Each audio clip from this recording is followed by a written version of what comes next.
नमस्कार, मैं Mayank Bhargava, assistant professor MLT college Saharsa आपका स्वागत करता हूं।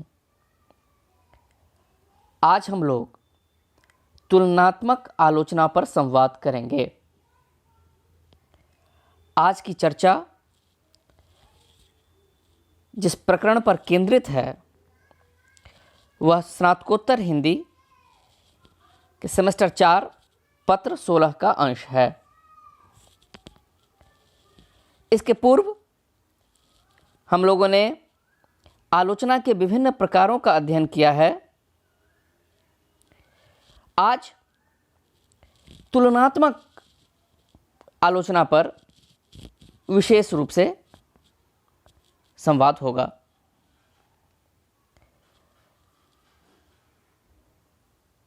उन्नीसवीं शताब्दी आलोचना को लेकर बहुत सक्रिय शताब्दी रही है। दुनिया भर के साहित्य पर यदि दृष्टिपात किया जाए तो हम पाएंगे कि आलोचना निरंतर धीरे धीरे समृद्ध हुई है। सामाजिक, आर्थिक विविध दृष्टियों से देखें तो समाज इन दिनों बहुत बदला है। इस पूरी 19वीं 20वीं शताब्दी के दौरान, और स्वाभाविक है कि साहित्य को देखने का जो साहित्य शास्त्र है आलोचना के रूप में हमारे पास, उस आलोचना की दृष्टि भी बदलती गई है। कह सकते हैं कि पहले साहित्य के अध्ययन में भी एक निश्चितता थी। कुछ तथ्यों का संकलन किया जाता था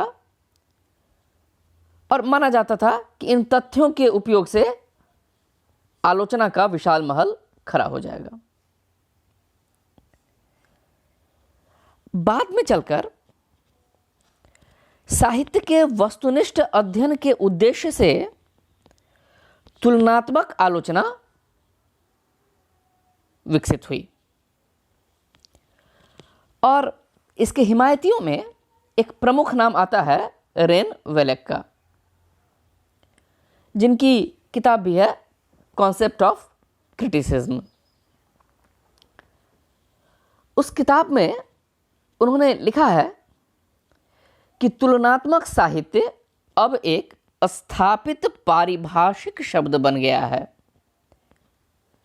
अर्थात तुलनात्मक आलोचना की सैद्धांतिकी निर्मित होने की बात रेन वेलेक कर रहे हैं कि आलोचना के एक विशेष सिद्धांत के रूप में तुलनात्मक आलोचना प्रतिष्ठित हो गई है, जिससे आशय राष्ट्रीय साहित्य की सीमाओं से पार होकर साहित्य का अध्ययन करना है। स्पष्ट उन्होंने कहा कि यह तुलनात्मक आलोचना किसी एक देश के साहित्य तक निर्भर नहीं है। विभिन्न राष्ट्रों के साहित्यों का पारस्परिक अध्ययन इस तुलनात्मक साहित्य का अभिन्न अंग है। और इस संज्ञा से यदि आपत्ति हो तो उन्होंने कहा कि तुलनात्मक साहित्य की जगह इसे साहित्य का तुलनात्मक अध्ययन भी कहा जा सकता है। तो इस आलोचना में केवल साहित्यिक प्रभावों की खोज नहीं होती। निश्चित तौर पे यह तो सबसे प्रथम अंश है कि साहित्य पर विभिन्न राष्ट्रों के, विभिन्न समाजों के, विभिन्न साहित्यों के क्या प्रभाव पड़े हैं। सबसे पहले हम उन प्रभावों की तुलना करते हैं। फिर ऐतिहासिक दृष्टि से साहित्य को देखा जाता है कि किस प्रकार साहित्य विकसित हुआ। रामचंद्र शुक्ल के शब्दों में कहें तो हर समाज में जनता की एक खास चित्तवृत्ति होती है। इस चित्तवृत्ति के साथ साहित्य बदलता है और इतिहास या आलोचना के अध्ययन के दौरान हम इन चित्तवृत्तियों के बदलने को भी एक खास संदर्भ में देखते हैं। कभी हम इसे ऐतिहासिक दृष्टि से देखते हैं, तो कभी विभिन्न विचारों और प्रकारों की तुलना करते हैं, तो कभी विभिन्न देशों और विभिन्न कालों की चित्तवृत्तियों की तुलना करते हैं। विभिन्न राष्ट्रों की तुलना के साथ साथ एक ही देश की विभिन्न साहित्यिक धाराओं का भी इसमें अध्ययन किया जाता है, क्योंकि एक देश में भी साहित्यिक धारा हमेशा एक जैसी नहीं होती।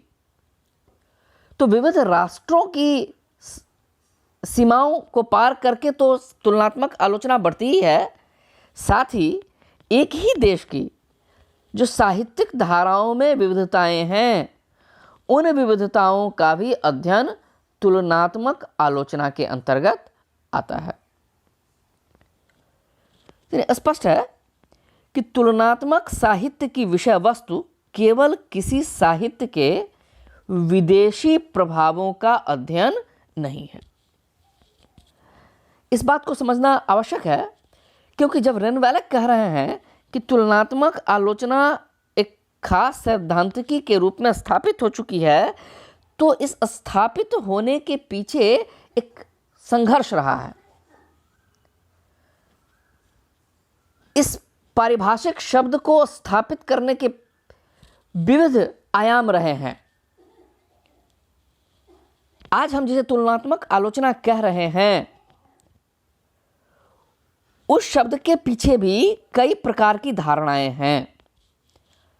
तो इससे पहले कि हम हिंदी की तुलनात्मक आलोचना को विशेष रूप से देखें, सबसे पहले हम इस तुलनात्मक साहित्य की सैद्धांतिकी को समझ रहे हैं, और उस सैद्धांतिकी को समझने से पहले इसकी जो विविध धारणाएं हैं उन पर भी थोड़ी बात आवश्यक है। तो एक संदर्भ दिया जाता था कि तुलनात्मक साहित्य केवल किसी साहित्य पर जो विदेशी प्रभाव है उन प्रभावों का अध्ययन करेगा। यानी इसके पीछे कुछ तथ्य इकट्ठा करने की मनोवृत्ति थी कि हम जिस साहित्य का अध्ययन कर रहे हैं उस साहित्य के पर दूसरे देशों का क्या क्या प्रभाव पड़ा है, यह अध्ययन कर लिया जाए, और इसे ही लोग कहते थे कि यह तुलनात्मक आलोचना है। बाद में यह समझ विकसित हुई कि यदि इस परिभाषा को स्वीकार किया जाएगा तो तुलनात्मक साहित्य असंबद्ध टुकड़ों का एक अव्यवस्थित समूह बनकर रह जाएगा। तमाम तरह के प्रभावों को हम एकत्र करने लगेंगे और वो आंकड़े हमारे पास इकट्ठे होते चले जाएंगे। और यह समझ शायद पीछे छूट जाएगी कि तुलनात्मक अध्ययन का उद्देश्य किसी कलाकृति की समग्र जांच पड़ताल है। केवल बाह्य प्रभावों का अध्ययन तुलनात्मक आलोचना नहीं है। यदि हम इसे केवल विदेशी प्रभावों तक सीमित करेंगे तो तुलनात्मक आलोचना को भी हम एक बहुत सीमित संदर्भ दे रहे होंगे, और तब इस सीमित संदर्भ में तुलनात्मक आलोचना केवल बाह्य प्रभाव की तुलना तक सीमित हो जाएगी, और जिसका एक परिणाम यह लक्षित किया रेनवेलक ने कि इस अर्थ में तुलनात्मक आलोचना जो केवल कुछ अनुवादों तक सीमित रह जाएगी, जो यात्रा वृत्तांत हैं उनकी तुलना होने लगेगी, या दो साहित्यों के बीच के जो मध्यस्थ हैं उन मध्यस्थ संबंधों को हम ढूंढने की कोशिश करने लगेंगे। तो रेनवेलक के शब्दों में इस प्रकार की अवधारणा तुलनात्मक साहित्य को एक छोटा अनुशासन बना देगा जो विदेशी स्रोतों और लेखकों की ख्यातियों के बारे में सामग्री की पड़ताल करेगा। यानी इस अर्थ में तुलनात्मक आलोचना किसी कलाकृति की संपूर्ण जांच पड़ताल नहीं कर रहा, बल्कि केवल विदेशी स्रोतों और लेखकों की ख्यातियों के संबंध में जो सामग्री है उस सामग्री की पड़ताल की सीमा में बंधा रहेगा। एक दूसरा आयाम है कि तुलनात्मक आलोचना की परिभाषा इतनी विस्तृत कर दी जाए कि इसके अंदर सारे अनुशासन समाहित हो जाएं। पहले जिसकी चर्चा की वह तुलनात्मक आलोचना को सीमित संदर्भ दे रहा था। कुछ विद्वान तुलनात्मक आलोचना को इतना विस्तार देने लगे कि इसमें दो देशों के एक दूसरे के प्रति जो विचार हैं वह सभी विचार इस आलोचना में समाहित होने लगे। यानी एक देश के समाज में दूसरे देश के समाज के प्रति जो जो विचार होते हैं उन सभी विचारों का अध्ययन तुलनात्मक आलोचना के अंतर्गत किया जाने लगा। यह विचार या तुलनात्मक आलोचना को देखने का यह संदर्भ बहुत विस्तृत तो है, पर यह साहित्य की अवधारणा से अलग हो जाता है। तुलनात्मक आलोचना को देखते हुए न भूलना चाहिए कि यह केवल साहित्य को देखने की एक दृष्टि है और इस दृष्टि को साहित्य तक सीमित रहना है। यदि हम हर प्रकार के विचार को तुलनात्मक आलोचना के अंतर्गत लेने लगेंगे तो इसका परिणाम यह होगा कि साहित्य भी सामाजिक मनोविज्ञान या इतिहास जैसा एक अनुशासन बनकर रह जाएगा। इसकी अपनी विशिष्टता समाप्त हो जाएगी। इसीलिए तुलनात्मक आलोचना की इस विस्तृत परिभाषा को भी स्वीकार नहीं किया जा सकता। जब हम तुलनात्मक आलोचना करते हैं तो उसमें एक साहित्य की दूसरे साहित्य से तुलना करते वक्त देखते हैं कि दोनों में के मूल भाव कैसे हैं, विषय वस्तुओं की तुलना होती है, चरित्रों की तुलना होती है, स्थितियों की तुलना होती है, कथानकों की तुलना होती है। यानी जिस कृति को हम देख रहे हैं और जो कृति हम इस कृति के निर्माण से पहले से रची गई है, उन दोनों की तुलना करते समय मूल भावों, विषय वस्तुओं, चरित्रों, स्थितियों, कथानकों आदि को कालक्रम के अनुसार देखा जाता है। परंतु तुलनात्मक आलोचना में इन तथ्यों को लेते हुए यह ध्यान रखना है कि सबसे महत्वपूर्ण यह है कि इन तथ्यों से दिखता क्या है, ये संबंध दिखाते क्या हैं। केवल यदि इन आंकड़ों तक हम सीमित हो जाएंगे तुलनात्मक आलोचना में तो केवल इतना पता चल पाएगा कि एक लेखक दूसरे लेखक के बारे में कितना जानता था या किसी एक लेखक ने अपने किसी पूर्ववर्ती लेखक को कितना पढ़ रखा है। और हम जानते हैं कि कोई रचना केवल स्रोतों और प्रभावों का जोड़ नहीं होती। ऐसा नहीं कि जैसे हम मकान बनाते हैं तो सीमेंट से दो ईंटों को जोड़ लिया गया। रचना केवल इतनी नहीं है कि कहीं से कोई प्रभाव लिया गया और उसको उस कच्ची सामग्री का प्रयोग करके अपना मकान बना लिया गया। नहीं, ऐसा नहीं होता। कोई भी रचना अपने आप में पूर्ण होती है। कहीं से यदि कोई चीज ली भी गई है तो वह निर्जीव भाव में नहीं आती दूसरी रचना में, बल्कि एक नई संरचना में ढल जाती है। बाद में जब हम हिंदी आलोचना में तुलनात्मक आलोचना पर विचार करेंगे तो वहां हम देखेंगे कि जो हिंदी में तुलनात्मक आलोचक हैं उन्होंने भी इस तथ्य को समझा कि केवल जैसे हम कृष्ण बिहारी मिश्र की चर्चा कर सकते हैं कि कृष्ण बिहारी मिश्र ने स्पष्ट कहा कि भाव सादृश्य की 3 कोटियां होती हैं: सौंदर्य सुधार, सौंदर्य रक्षा और सौंदर्य संहार। यदि कहीं से कोई भाव ले लिया गया और उसमें सुधार करके उसको अभिव्यक्त किया गया तो वह ठीक है, उस सौंदर्य की रक्षा की गई, ठीक है। केवल उसको, उसी भाव को केवल उसी रूप में जो ले लिया उसको वह सौंदर्य संहार कहते हैं। तो तुलनात्मक आलोचना को देखते हुए हमें केवल इन तथ्यों पर ही ध्यान नहीं देना है कि कौन सा प्रभाव किसी साहित्य में कहीं बाहर से आया है। हमें देखना यह है कि वह सामग्री कैसे किसी नई संरचना में ढल गई है। उसके कार्य कारण संबंध को स्थापित करना है,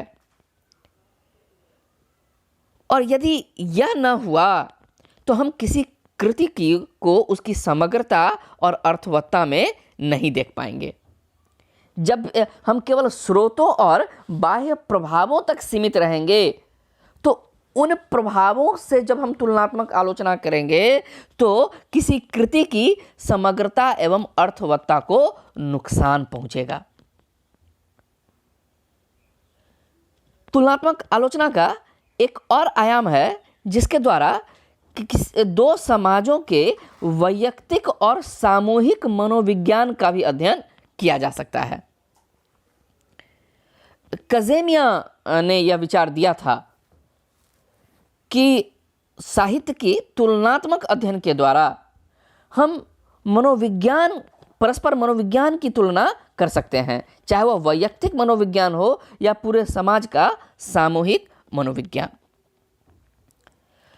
और इस तुलनात्मक आलोचना से कई सकारात्मक आशाएं भी पाल ली गई हैं। जब यह तुलनात्मक आलोचना विकसित हुई तो कुछ ऐसे विद्वान हुए जिन्होंने इससे बहुत बड़ी आशाएं रखी। बाल्डर्सबर्गर कहते हैं कि तुलनात्मक साहित्य नव मानववाद की तैयारी है। वह कहते हैं कि इस तुलनात्मक आलोचना के द्वारा मनुष्यता एक नए स्तर पर पहुंच जाएगी, जहां हम एक साझे स्तर की तलाश कर सकेंगे जहां हम सब खड़े हो सकें। वह पूछते हैं कि क्यों ना यह जानने की जरूरत है कि वॉल्टेयर का संदेहवाद का विस्तार कहां तक है। वह पूछना चाहते हैं कि नीत्शे की अतिमानव में जो आस्था थी उसको क्यों न देखा जाए, तोल्स्टॉय के रहस्यवाद का पता लगाया जाए। यानी विविध देशों में जो अच्छी अच्छी अवधारणाएं आई हैं उन विविध अवधारणाओं की परस्पर तुलना की जाए और यह भी जाना जाए कि किसी एक देश में किसी पुस्तक को क्यों बहुत सम्मान के साथ क्लासिक माना जाता है और दूसरे देश में उसी पुस्तक को एकेडमिक कहकर नकार दिया जाता है।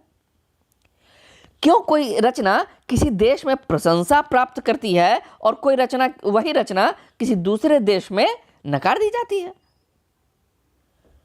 तो जब इस प्रकार का तुलनात्मक अध्ययन होगा तो उनके शब्दों में हम साझे मूल्यों के कम अनिश्चित सार से संपन्न होंगे। यानी मनुष्यों की जो आपसी अनिश्चितता है वह कम होगी। यह भी तुलनात्मक आलोचना से एक आशा की गई थी। जब तुलनात्मक आलोचना का अध्ययन किया गया तो रेन बैलेक ने इसमें एक विरोधाभास देखा। यानी तुलनात्मक साहित्य की जो मनोवैज्ञानिक और सामाजिक प्रेरणा है उसमें एक विरोधाभास दिखता है। जब इस प्रकार की आलोचना का उदय हुआ तो यह 19वीं सदी में जो राष्ट्रवाद की संकुचित अवधारणा थी उसकी प्रतिक्रिया स्वरूप हुआ। माना गया कि राष्ट्रवाद की सीमित अवधारणा के खिलाफ है यह तुलनात्मक साहित्य। फ्रांस, जर्मन, अंग्रेज कई ऐसे आलोचक हुए जहां हम पाते हैं कि एक अलगाववाद के विरोध में वह खड़े हैं जब वह तुलनात्मक आलोचना करते हैं। और यह भी पाया गया है कि शुरू में जिन लोगों ने इस तुलनात्मक अध्ययन को पोषित किया, यदि उनके व्यक्तिगत जीवन को देखा जाए तो वह विद्वान राष्ट्रों के चौराहों पर खड़े थे या कम से कम एक देश की सीमा पर थे। उनमें ऐसे लोग हैं जिनका जन्म हुआ जर्मनी में, माँ बाप थे जर्मन, जन्म हुआ न्यूयॉर्क में, पढ़ने ज्यूरिख गए, बाद में कार्य कहीं और हुआ। तो विविध राष्ट्रों को समझने में उन्हें सहायता मिली। और उस समय हम जानते हैं कि इसके कैसे इस सीमित अवधारणा ने पूरे विश्व को विश्व युद्ध के मुहाने पर पहुंचा दिया। तो उन सब की चर्चा अभी उसका उद्देश्य नहीं है। हम तुलनात्मक आलोचना तक ही अपने आप को सीमित रखेंगे अभी। तो कहना यह है कि तुलनात्मक साहित्य का उदय जो 19वीं सदी में हुआ, यह उस समय के जो राष्ट्रवाद की सीमित अवधारणा थी, संकुचित अवधारणा थी, उसकी प्रतिक्रिया में हुआ। और कहीं ना कहीं इसमें एक राष्ट्रों के बीच मध्यस्थ बनने की भी कामना देखी जाती है। परंतु विसंगति यह हुई कि आगे चल के एक प्रकार का उग्र राष्ट्रवाद भी तुलनात्मक आलोचना में आ गया। कहाँ इसका प्रारंभ हुआ था राष्ट्रवाद की सीमित अवधारणा की प्रतिक्रिया के रूप में, और उसके बाद उग्र राष्ट्रवाद इस तुलनात्मक आलोचना में दिखने लगा। बाद के अध्ययनों में यह देखा गया कि जो भी तुलनात्मक आलोचना का कार्य होता था, उसके मूल में कहीं ना कहीं देशभक्ति का भाव था। स्वाभाविक है कि एक नागरिक के रूप में एक आलोचक को भी अपना कर्तव्य निर्वहन करने की छूट है, उसको अपने पाले में जाने की छूट है। एक खास संघर्ष के पक्ष में वो खड़े हो सकते हैं जिसको वह उचित समझें। परंतु इसे हुआ यह कि तुलनात्मक साहित्य को ही इससे नुकसान हुआ।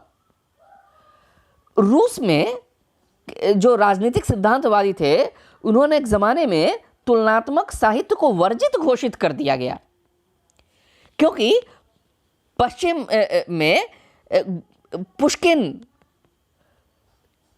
ये कहा गया था कि पुष्किन ने गोल्डन कॉकरेल की कहानी वाशिंगटन इरविंग से ली है। तो इस प्रकार के जो आरोप प्रत्यारोप होने लगे, तो तुलनात्मक साहित्य को वर्जित भी घोषित कर दिया गया। तो तुलनात्मक साहित्य कभी कभी इस मनोवृत्ति का शिकार हो जाता है। फ्रांस, जर्मनी, इटली में कई ऐसे तुलनात्मक अध्ययन हुए, जिन अध्ययनों का अध्ययन यदि किया जाए तो हम पाएंगे कि उसमें यह मनोवृत्ति थी कि अपने देश का महिमा मंडन किया जाए।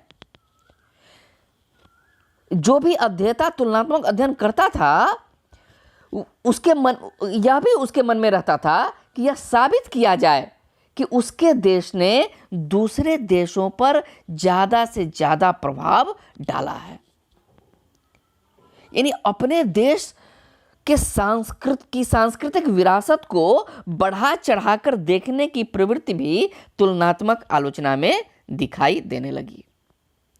यह साबित किया जाने लगा कि उनके देश ने दूसरे देशों पर बहुत प्रभाव डाला है, या यह भी साबित किया जाने लगा कि किसी खास देश ने विदेशी साहित्यकार को किसी दूसरे देश की अपेक्षा बहुत ज़्यादा आत्मसात किया है। कई उदाहरण इसके देखने को मिलते हैं। एक किताब आई अमेरिका का साहित्यिक इतिहास, उसमें यह भी दावा कर दिया गया कि दोस्तोयेव्स्की पर पो और हाथर्न का बहुत ज़्यादा प्रभाव था। परंतु यह सब वास्तविक तुलनात्मक आलोचना नहीं है। तुलनात्मक आलोचना में वस्तुनिष्ठता होनी ही चाहिए। जब हम साहित्य को उसके सही संदर्भ में आंकते हैं, तो हम यह पाएंगे कि साहित्य के मामले में किसने प्रभाव दिया या किसने प्रभाव लिया, इस प्रकार के अध्ययनों का कोई महत्व नहीं है। रेन बैलक को ही उद्धृत करूं तो उनके शब्दों में कविता और कला की नियतियों को आंतरिक जीवन और आत्मा की रहस्यमयी धड़कनों में ही संपन्न किया जा सकता है।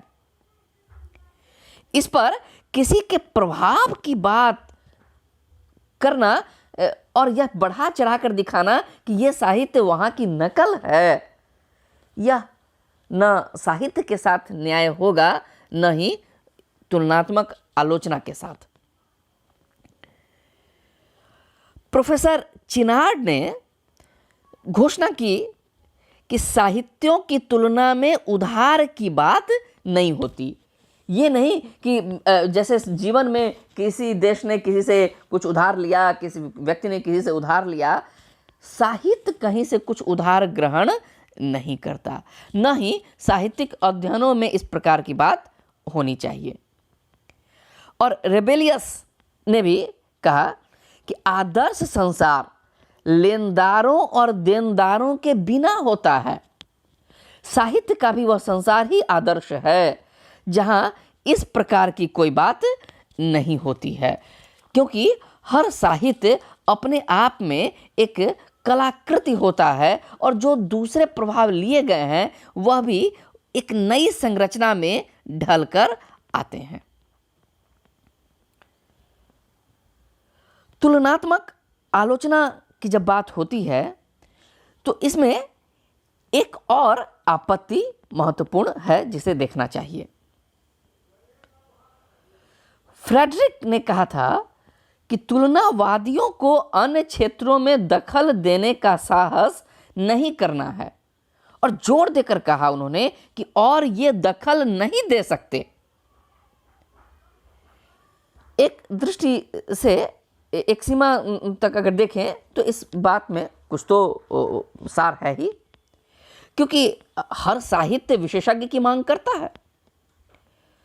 और जब हम तुलनात्मक आलोचना करते हैं तो एक देश का व्यक्ति दूसरे देश के साहित्य की जब तुलना करता है, उसका अध्ययन करता है, तो हो सकता है वह उसका विशेषज्ञ नहीं हो।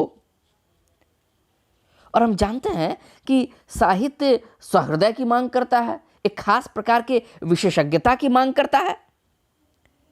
केवल उद्देश्य मात्र से ही अच्छा उद्देश्य हो हमारा साहित्य समझने का, और इसी से हम दुनिया के हर साहित्य को, हर समाज की अवधारणा को नहीं समझ सकते हैं। तो इसीलिए यह कहा गया कि जो तुलनात्मक आलोचक हैं वो दूसरे क्षेत्र में दखल देने का साहस कैसे कर सकते हैं जब तक वह उस क्षेत्र के विशेषज्ञ नहीं हैं। नहीं तो यह ऊपर ही ऊपर बात करने का खतरा इसमें रहेगा। लेकिन रेन बेलक ने इसका जवाब देते हुए कहा कि हरेक का अधिकार है कि वह किसी प्रश्न का अध्ययन करे।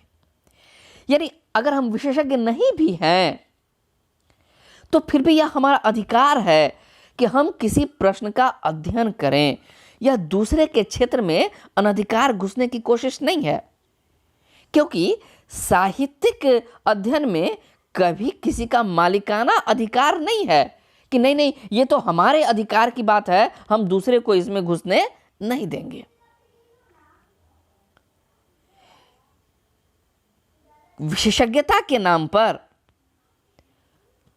दूसरे के द्वारा किए जा रहे अध्ययन को रोका नहीं जा सकता, और इसलिए रेन बेलक ने स्पष्ट कहा कि हरेक का अधिकार है कि वह किसी प्रश्न का अध्ययन करे, वह चाहे एक भाषा में एक ही लेखक तक सीमित हो, और हरेक का अधिकार है कि वह इतिहास या दर्शन तक का या किसी विषय का अध्ययन करे।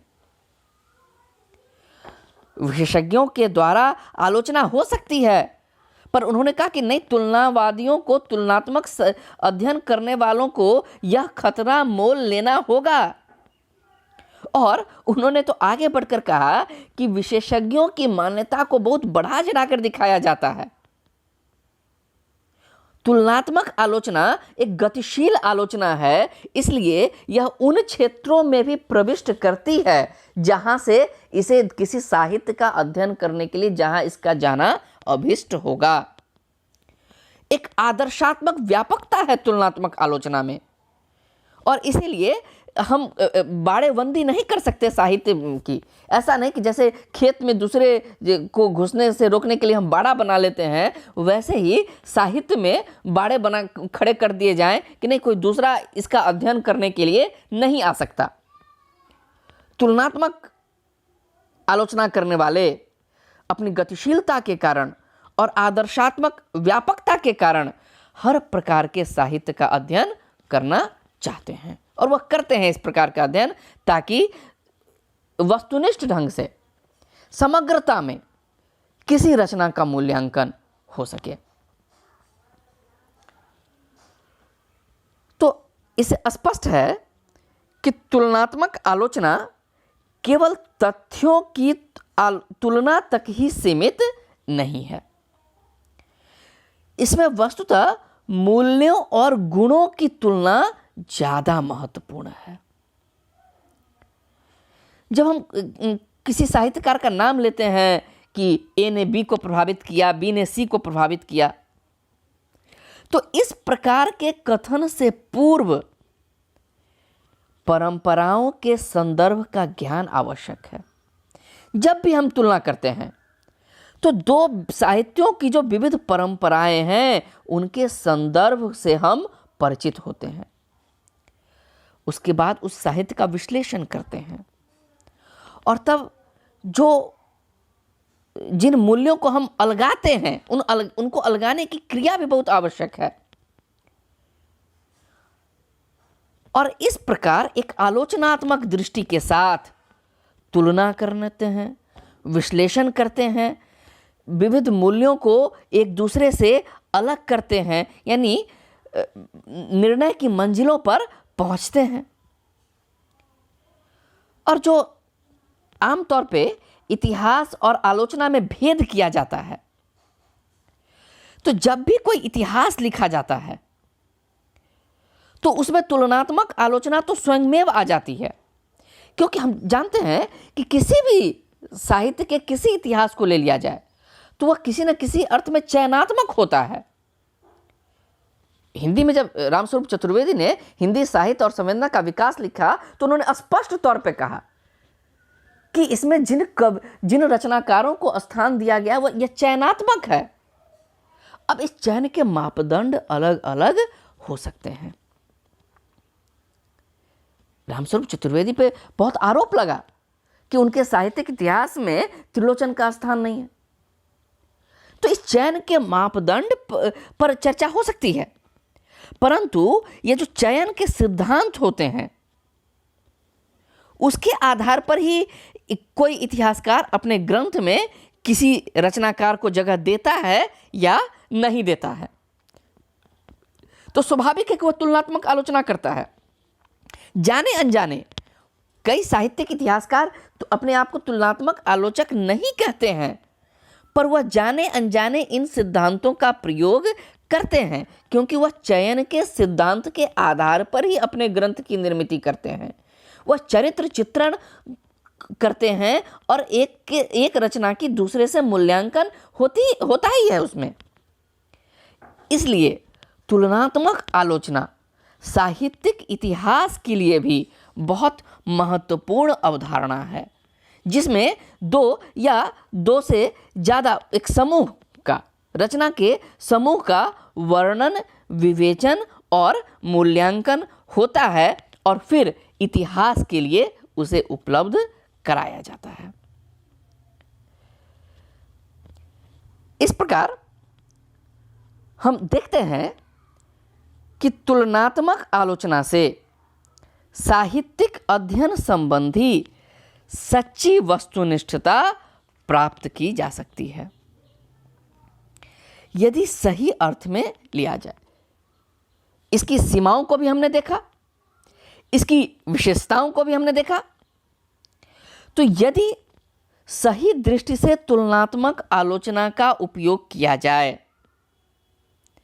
इसको सांस्कृतिक सम्मान के एक हथियार के रूप में प्रयोग नहीं किया जाए, या आपसी व्यापार के लिए एक माल के रूप में इसका प्रयोग न किया जाए, एक राष्ट्र विशेष के मनोविज्ञान के संकेतक के रूप में इसका प्रयोग न किया जाए, तो तुलनात्मक आलोचक साहित्य के अध्येता को साहित्य को समझने के लिए एक सच्ची वस्तुनिष्ठता देती है। इस आलोचना से वस्तुओं का सार पता चलता है, तो रचनाओं का मूल तत्व हमें ज्ञात होता है और इसके द्वारा रचनाओं का विश्लेषण कर हम मूल्यों को परखने की ओर बढ़ते हैं। यदि हम यह समझ लें कि रचना, कला, कविता ये सब मनुष्य की नियति, मनुष्य की नश्वरता पर विजय प्राप्त करने के साधन हैं, उस नश्वरता को के साथ बहने के साधन नहीं। हम यह मान लें कि कला और कविता के द्वारा मानव की नियति पर विजय प्राप्त की जाती है। यदि हम यह समझ लें कि कला और कविता कल्पना के नए संसार से एक अनूठे सृजन को जन्म देता है, तो हमारे सभी अहंकार समाप्त हो जाएंगे और तब तुलनात्मक आलोचना के द्वारा मनुष्य अपनी विविधता में हमारे सामने होगा। और तब यह तुलनात्मक आलोचना न केवल मन बहलाव का साधन रहेगी, न किसी राष्ट्र को एक दूसरे से श्रेष्ठ या हीन दिखाने का साधन होगी, बल्कि यह तुलनात्मक आलोचना तब मानवता के उच्चतम मूल्यों का संरक्षक और सर्जक सिद्ध होगी, जिसके द्वारा साहित्य को समझने में हमें मदद मिलेगी। इस तुलनात्मक आलोचना से साहित्य को बहुत लाभ हुआ है। संसार के विभिन्न साहित्यों का अध्ययन इसके द्वारा होता रहा है। हम धीरे धीरे अब हिंदी आलोचना के संदर्भ में तुलनात्मक आलोचना का अध्ययन करेंगे। यह अध्ययन अब अगले संवाद में होगा। पुनः कहूं कि जो अगली कड़ी होगी इसकी, उसमें हम लोग हिंदी आलोचना के संदर्भ में तुलनात्मक आलोचना पर विस्तार से बात करेंगे। आशा है आज का यह संवाद आपको अच्छा लगा होगा। आपके सहयोग के लिए, साथ बने रहने के लिए बहुत बहुत धन्यवाद, आभार।